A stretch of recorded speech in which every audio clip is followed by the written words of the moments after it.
The fact that Mumias Sugar Company is currently producing 1.9 million tons of sugar compared to in excess of 2 million tons last year is evidence all is not well. For a company still owing farmers millions of shillings in debt, the company's acting managing director, Coutts Otolo, says key on the agenda is to dismiss close to 1,000 of its 1,900 employees who he says their services are no longer needed. Our production statistics in terms of cost per employee relative to our business model is too high. Our revenues by employee are too low.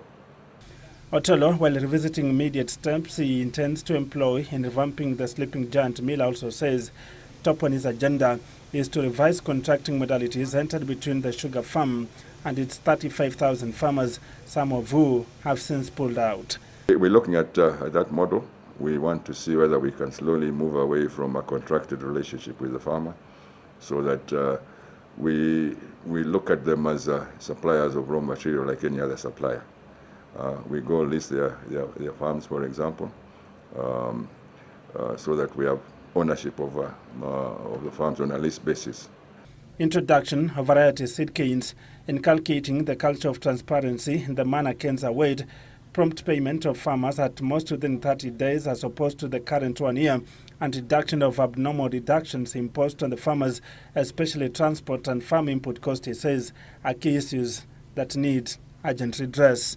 Otolo is, however, banking on the company's well-performing ethanol production to turn around the company's fortunes, measures that have got the backing of Kakamega County Governor Wycliffe Oparanya. That company must be supported to survive.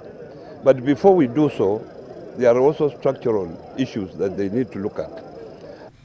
He is also quick to rubbish fears that COMESA effects may pose serious dangers to sugar industry in the country. Instead, he says it is the signing of a raft of East African community protocols that leaves him a worried man. These protocols that are being signed around the EAC and the free trades and those tariffs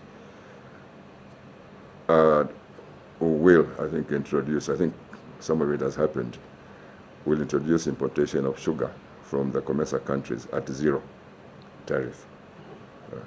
COMESA, the protection is 10%. This is zero. So if you have sugar coming in from Uganda at a zero tariff, that's going to be a big challenge around our pricing. From Mumias Sugar Company to West Sugar Company and to Butali Sugar Company, and the cry of farmers is almost unanimous that the sugar industry in this country is headed for collapse unless something is done, and urgently so, by the government. Martin Wanje for Channel 1, Kakamega County.